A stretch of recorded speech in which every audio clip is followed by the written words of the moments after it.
Hey, can I eat this?" While organizing a package sent from my hometown, Samantha asked me. When I turned around, Samantha was holding an instant cup noodles in her hand. "Have you never tried it before?" I asked, somewhat incredulously. Samantha nodded deeply in response. "Really, there are people like that. You're like a living treasure." I said this with a hint of sarcasm. "What's that supposed to mean?" Samantha puffed up her cheeks, looking a bit angry. "Go ahead," I said, feeling a bit regretful for teasing her too much. Samantha, somewhat happily, put the kettle on. It was like watching a child trying to make instant cup noodles for the first time. She was intently reading the instructions. "All you need to do is add hot water and wait for 3 minutes." I wanted to say that, but I just watched her without saying anything. "Wow, what is this? It's delicious." I never knew someone trying cup noodles for the first time in college would react like this. That's honestly what I thought. And I felt again how different the world Samantha and I lived in were. I met Samantha right after I entered college. During an orientation for new students, there was one woman who stood out. It wasn't her actions or words that made her stand out. It was her attire that was clearly different from the rest. Even I, who knew nothing about brands, could tell she was wearing something expensive. She seemed to be aware of standing out. In a group of acquaintances, she seemed a bit reserved. As the host urged us, students took their seats. I was startled, because that woman was sitting next to me. Coming from a local high school, I was the only one from my school to attend this university, so I had no one to talk to. I had nothing to do but check the pamphlet over and over. So, the conversation of the group the woman was in caught my attention without trying. "Samantha, why are you dressed like that? It's not like it's the entrance ceremony." That's how I learned the name of the woman next to me was Samantha. Samantha replied, "Well, it's an important event, so Mom told me to wear this." But still, a suit, and Calvin Klein at that, you could have dressed more casually. I listened to the woman's comments and thought she had a point. My connection with Samantha began in an unexpected way.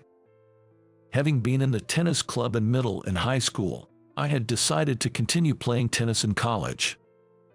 Samantha was also among the new members of the tennis club. Seeing her, I only thought, there's that woman. However, a chance to get closer to Samantha occurred during a welcome event for new students. As the event got more lively, first-year students started introducing themselves. The host called out names in order of the roster, and each called student introduced themselves in their own way. After a while, I noticed Samantha next to me becoming restless. I realized it was because her turn was coming up, having seen the roster beforehand. "My name is Samantha Johnson. Nice to meet you." Samantha spoke up to that point but then seemed at a loss for words. Unsatisfied with her soft voice, a senior student chimed in. "We can hear you." Samantha visibly flinched at that comment. It seemed she couldn't find the right words to say. The room fell silent, and everyone's eyes turned towards Samantha. She looked troubled. "I'm Justin Miller, from Nebraska. I'm a complete country bumpkin who doesn't know left from right.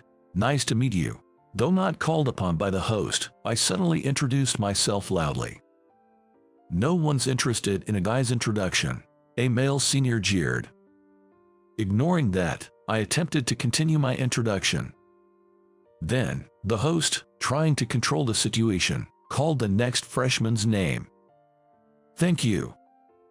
As I sat down, Samantha, sitting beside me, whispered, "You're welcome," I replied, but it was this exchange that quickly brought us closer and led to us dating. It wasn't me who initiated it. It was Samantha. After a club activity, while cleaning up, Samantha approached me.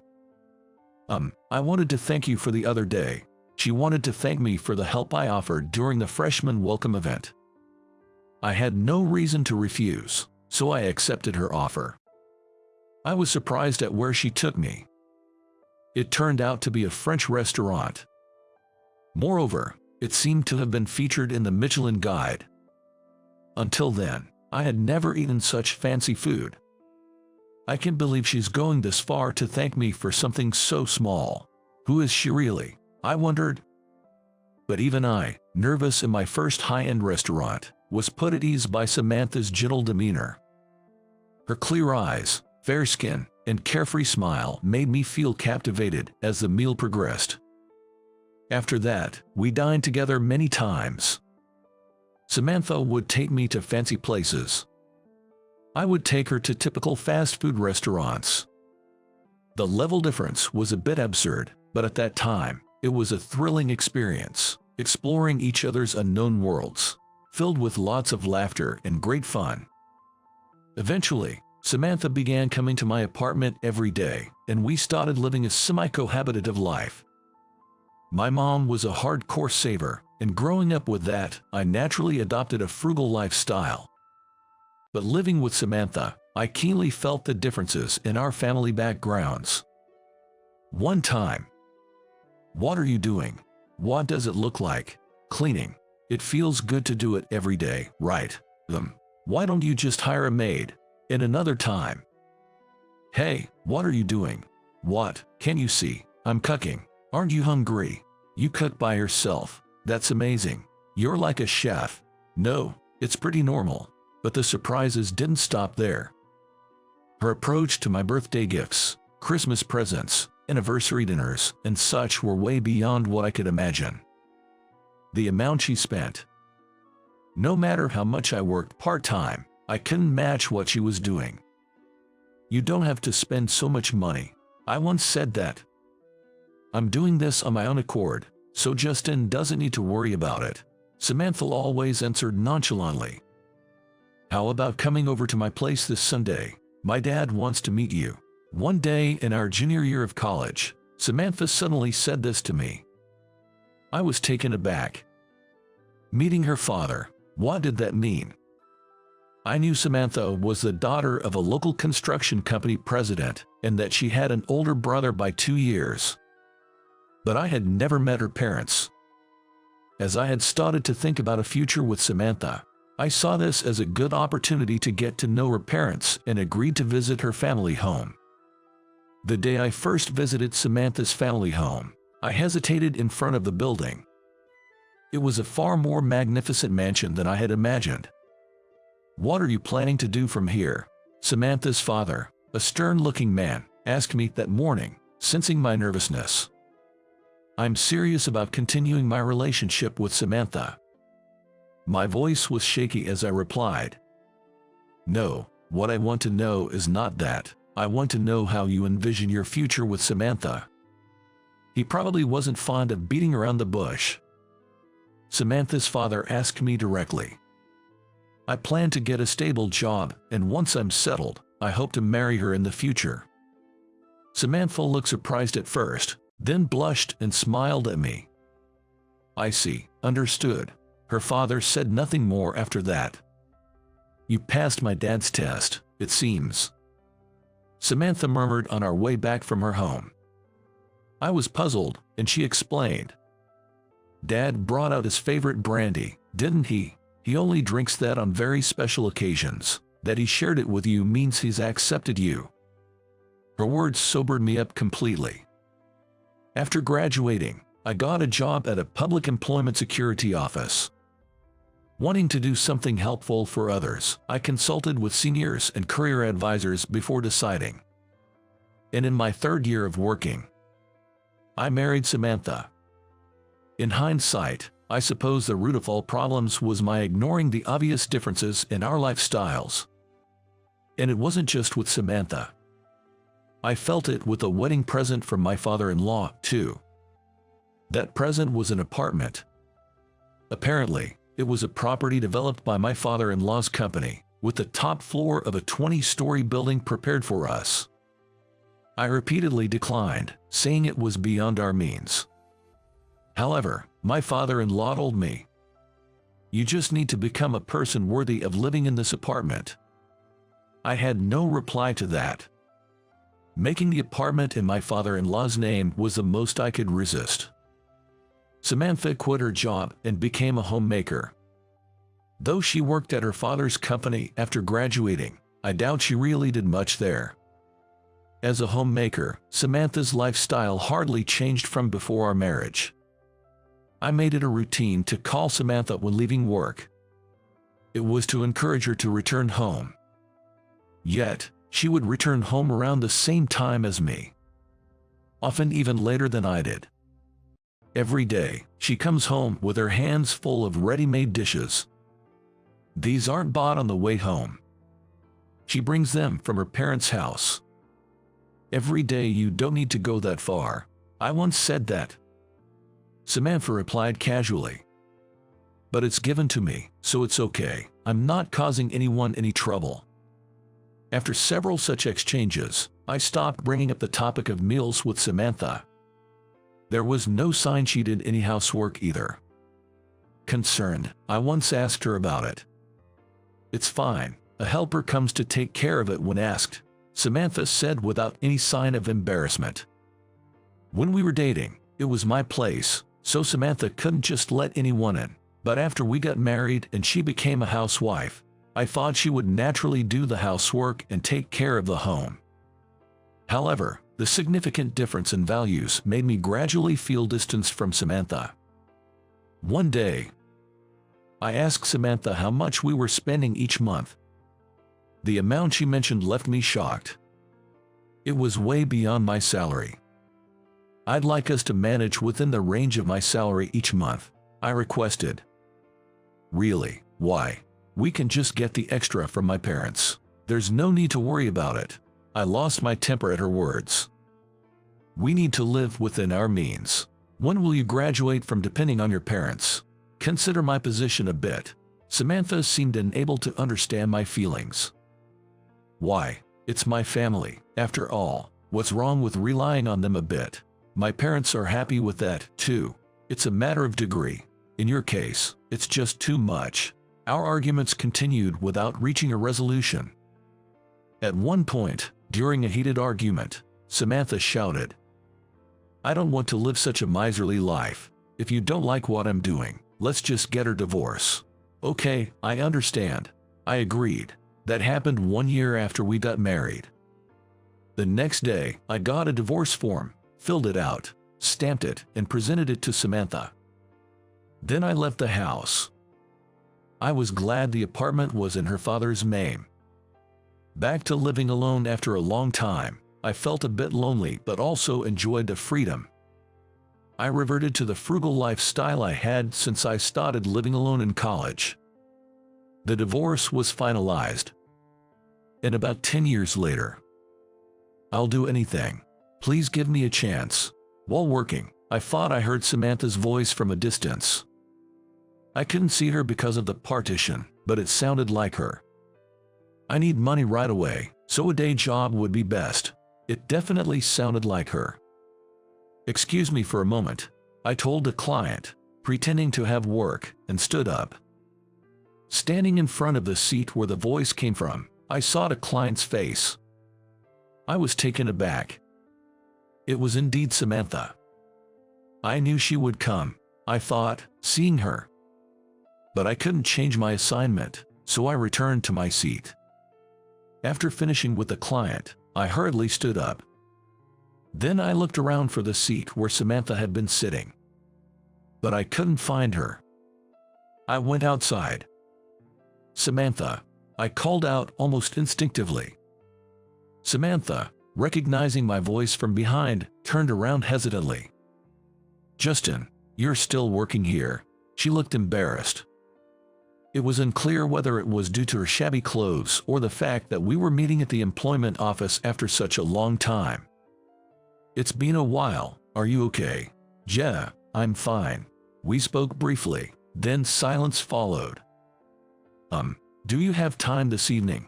After work, let's talk for a bit. I asked. Surprised, Samantha nodded. I didn't have anything particular in mind to talk about. Honestly, I didn't know what to say during this unexpected reunion with my ex-wife. But seeing Samantha, I couldn't just ignore her. After work, Samantha was waiting at the entrance of my workplace. We then went to a nearby cafe. "It's been 10 years, I remarked, to which Samantha nodded. I didn't ask why she was looking for a job. I didn't need to. I had an idea why she was at the employment office. Then Samantha started talking. My dad's company went bankrupt. I was aware of this. Some of her father's former employees had come to me for consultation. I'm sorry for belittling your lifestyle, calling it poor. I was the foolish one. It took me until this age to understand what you meant by living within our means. Losing everything after Dad's company collapsed. I now painfully realize I'm someone who can't do anything on her own." Samantha carefully chose her words as she spoke. She mentioned that her father's apartment, where we lived, was sold. Now she's living in a one-bedroom apartment with her family of 3. Her father had become depressed, and her mother was taking care of him. Samantha's brother, apparently fed up with the family, had left and was untraceable. Samantha, with no work experience, was struggling to find a regular job and was barely making ends meet for day labor. Thinking about it now, it's unbelievable. Spending tens of thousands on a single meal. How many days of work does that equate to?